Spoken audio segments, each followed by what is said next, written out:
in Hamilton. Today I'm going to talk about Zacapa Centenario Gran Reserva rum from Guatemala.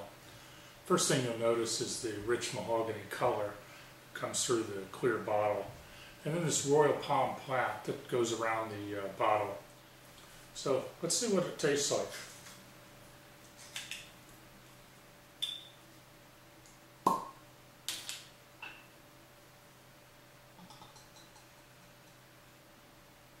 Yeah, dark mahogany color comes right through. This bottle says Sistema Solera 23. 23 is probably the second most misunderstood number in the rum industry. And on the back it says that this is a blend of rums aged from 6 to 23 years, and that this is made from sugarcane honey, and it's been matured at an altitude of 2,300 meters. So let's take a taste. A little bit of water. Not too cold, don't want to freeze my palate.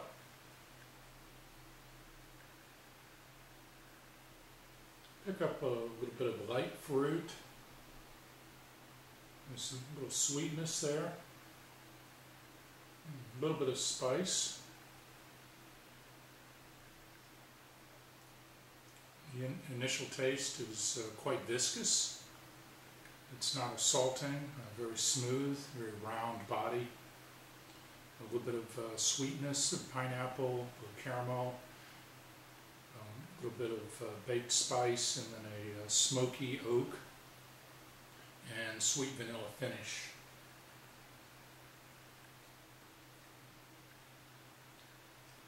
Very nice legs, very viscous. I love that beautiful mahogany color.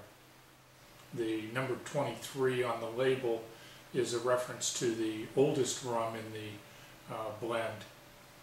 While it's not a strict Solera system, Zacapa does employ a system of aging and blending with the goal of producing a blended rum that has the desired signature characteristics of each of their products. They also make a 15-year-old product and Zacapa XO, which is aged up to 25 years. This is made from sugarcane honey, or virgin sugarcane honey as they like to call it. It's a syrup that's 70% sugar, over 70% sugar, and it's approaching 80 brix, which is total dissolved solids. The high sugar content makes a very stable raw material, and they can make this during the sugar season, sugar making season, during the cane harvest, and store it for production to make rum year-round.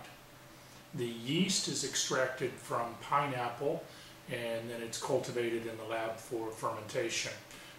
I've been told by other people that they throw pineapple into the fermentation vats, and that's where the yeast comes from. That's not exactly true.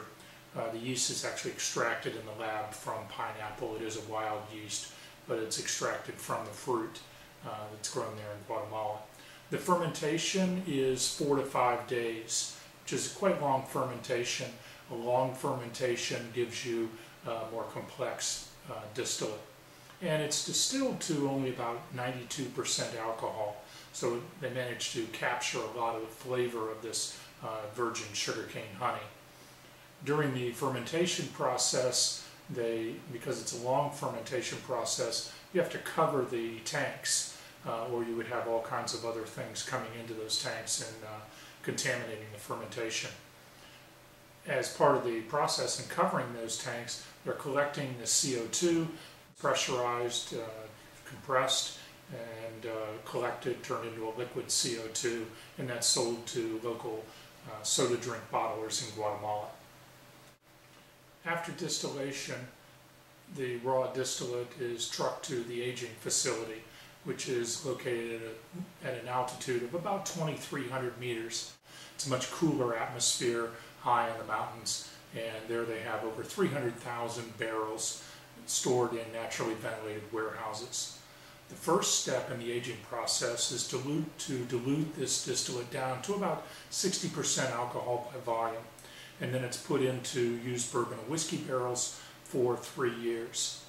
After the initial aging period, the distillate is tested and then blended with other old spirits and then recast for further aging.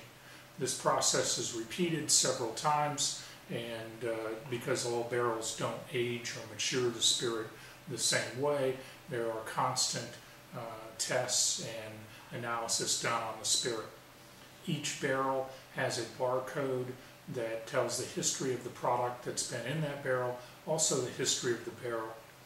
During the aging process, the used bourbon and whiskey barrels, which are the primary casks used for aging, are recharred up to 3 times. Recharring the barrels allows the sucrose that's stored in the wooden staves, part of the structure of the wood, to be caramelized and released into the spirit. And this is realized as a slightly sweet vanilla flavor. So although they don't add any sugar to the spirit, by recharring casks and close management of the used barrels, they're able to end up with a spirit that has a sweet finish without adding any sugar to the product. In addition to the used bourbon and whiskey barrels, they also use French limousine oak barrels, sherry casks, and Pedro Jimenez wine barrels. After distillation, they are batched in large vats before it's trucked to the bottling facility. All of the production and aging process is managed under the watchful eye of Lorena Vasquez. Without giving away her age, she's been doing this as the master blender at Zacapa for more than 20 years. Aging at a high altitude has a couple of advantages for Zacapa. First, the evaporation rate is reduced significantly, down to somewhere in the order of 25% during the whole process. Second, the lower ambient temperature gives it a little bit different extraction profile from the barrels and the various woods that are used.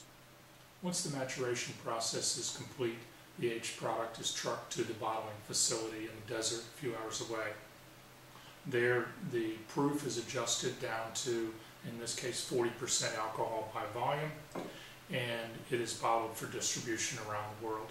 At that facility also, the royal palm plaques are added to the bottle as decoration. The bands are made by indigenous Guatemala people in a process that involves collecting the royal palm fronds, washing them and soaking them in water to make them pliable, and then drying them. Cutting the palm fronds into strips of a very consistent width, and then finally weaving them in a band that will fit snugly around the bottle.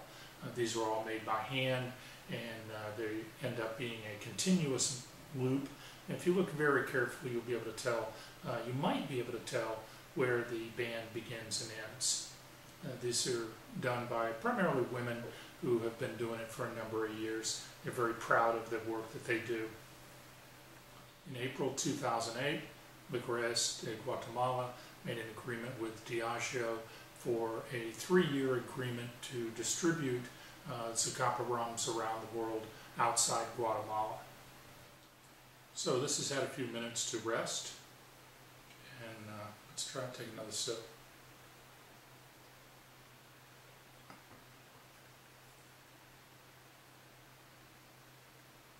Lost a little bit of the alcohol on the nose.